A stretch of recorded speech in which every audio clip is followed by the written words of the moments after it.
हरि ओम नारायण हरि। आप सब लोगों का मेरे YouTube channel spiritual walk with मैत्री में सकारात्मक रूप से हार्दिक स्वागत है। आप सब लोग स्वस्थ रहें, व्यस्त रहें, मस्त रहें। ऐसी प्रार्थना से, ऐसी कामना से, ऐसे मंत्र से मैं रोज अपना वीडियो शुरू करती हूँ और करती रहूँगी जब तक वीडियो अपलोड कर रही हूँ। और बार बार एक ही बात कहती हूँ, जो देंगे सो पाएंगे। आज जो है मैं आपके साथ पिछली जो मैंने 2 रीडिंग्स दी हैं, राहु काल, यम काल और शुभ समय, कुछ इसका टॉपिक रखा था ना मैंने, वो मेरे को खुद को भी याद नहीं है क्योंकि काम इतना अधिक होता है कि पता नहीं रहता है, याद नहीं रहता है। खैर नहीं हो, तो उसमें मैंने एक बात आपसे कही थी कि हम आपको वो समय भी बताएंगे जब हमारी वाणी पे माँ सरस्वती का वास होता है। कही थी मैंने आपसे बात, लेकिन इसमें कुछ डू और डोंट्स भी होते हैं कि माँ यूं ही तो नहीं बैठती ना जुबान पे, और आएंगी भी नहीं। माँ सुन रही हैं, मंद मंद मुस्कुरा भी रही हैं, तो ऐसी तो नहीं आएंगी। कुछ तो उसके लिए करना होगा ना। तो देखिए, जब भी हम बात करते हैं या जब भी हम कोई वो करते हैं, तो उसमें माँ के आने का कुछ डू और डोंट्स इसलिए माने लगाए जाते हैं कि होने भी चाहिए। माँ कहे ना कहे, हमें स्वयं उसको पालन करना चाहिए कि माँ सरस्वती तभी आएंगी ना जब हमारी वाणी अच्छी होगी, जब हमारे मन के अंदर ईर्ष्या, द्वेष, मोह, लोभ, क्रोध, लालच नहीं होगा। जितना हम अपने मन को मार्जन करेंगे, जितना हम अपनी सोच को क्लैरिटी देंगे, जितना हम अपनी सोच को क्लियर रखेंगे, जितना अधिक हम अपनी सरलता में रहेंगे, तभी तो माँ आएंगी। हम चालाकियां करें, हम हेरा फेरियां करें, हम अपमानित करें दूसरों को, बिना वजह अपमानित करें। हाँ, ऐसा भी नहीं है कि कोई आपके ऊपर प्रहार कर रहा है और लाठी मार के आपको जान से मार दे, तो फुंकार तो रखनी पड़ेगी। फुंकार रखिए, मन में द्वेष मत रखिए, क्योंकि अगर हमने अपनी फुंकार भी छोड़ दी ना तो दुनिया जीने नहीं देगी। पहल मत करिए, और अगर कोई आपके ऊपर अटैक करे, अपने बचाव में एक्शन तो लेना पड़ेगा, अपनी डिफेंस में तो काम करना पड़ेगा। वो एक अलग इशू हो जाता है, लेकिन मैं ये बात ना बोलूं तो आप लोग ही मेरे पास कई क्वेश्चंस भेजना शुरू कर देंगे और फिर एक एक के क्वेश्चन का आंसर देने में ही मेरी हालत ख़राब हो जाएगी। वैसे ही समय बड़ा शॉर्ट होता है, मेरे पास बहुत वर्कलोड रहता है, तो समय ज़्यादा होता नहीं है। फिर एक एक व्यूअर्स के कमेंट के ऊपर जवाब देना मेरे बस का नहीं रहता है। तो ये कुछ डू और डोंट्स हैं। जब मैं ये कहती हूँ कि मन को मार्जित करिए, मन का मार्जन रखिए, बुद्धि साफ रखिए, सोच समझ में विकार मत आने दीजिए। अगर आप वैचारिक रूप से खोखले हैं तो फिर माँ सरस्वती कैसे आएंगी?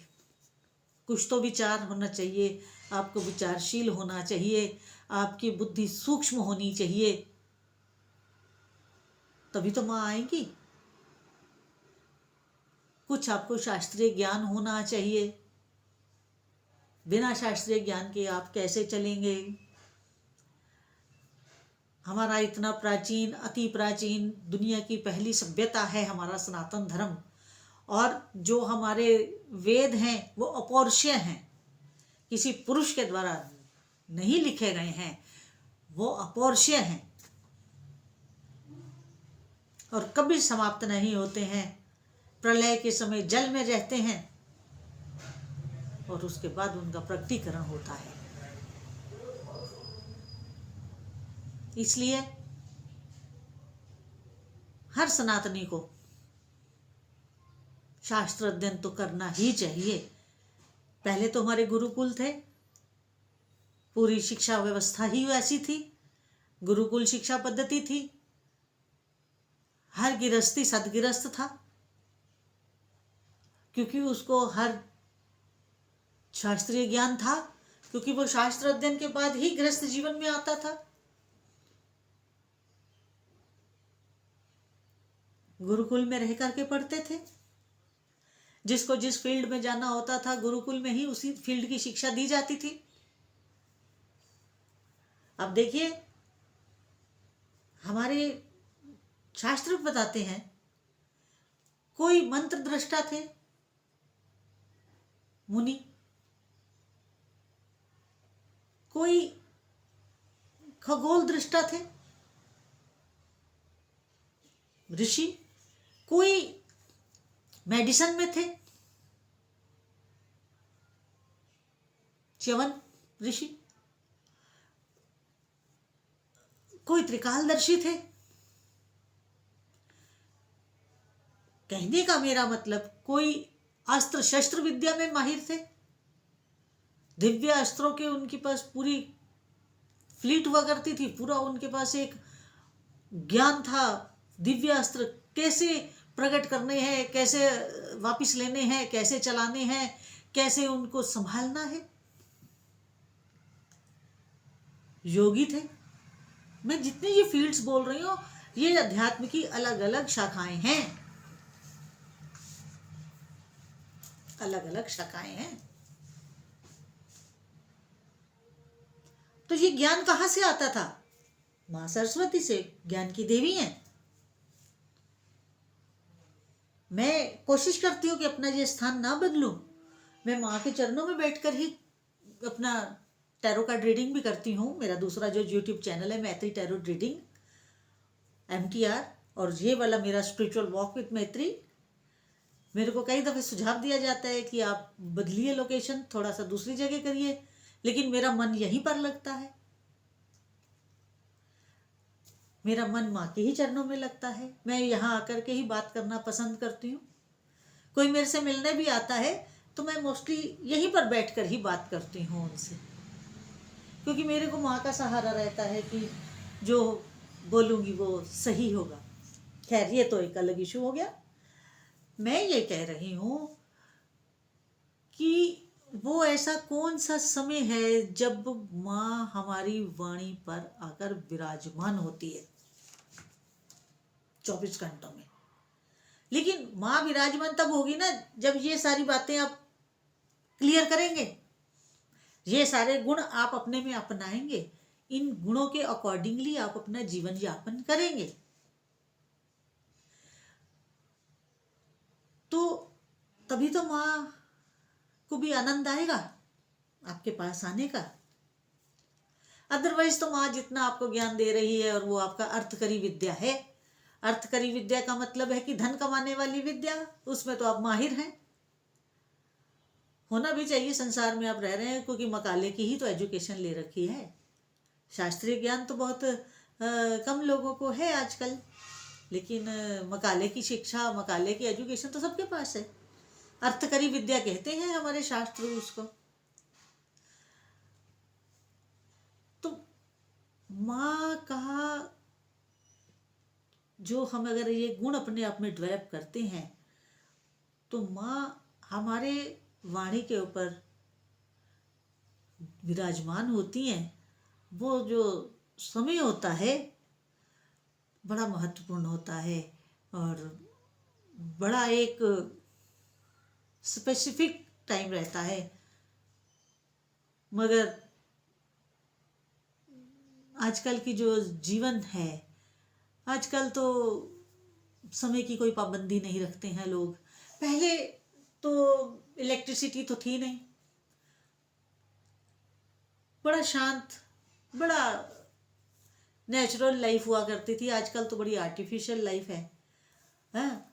तो माँ आए भी तो कैसे वाणी पा रहा है, क्योंकि उस समय तो टीवी के ऊपर झूठ फ्रेब न्यूज़ सीरियल सब देख रहे होते हैं। तो देखिए वो दिव्य समय, वो Divya time, divine time, Divya समय, शाम, थोड़ी देर शाम 9 बजे से लेकर के 9:15 का होता है, जब माँ हमारी वाणी के ऊपर विराजित होती हैं।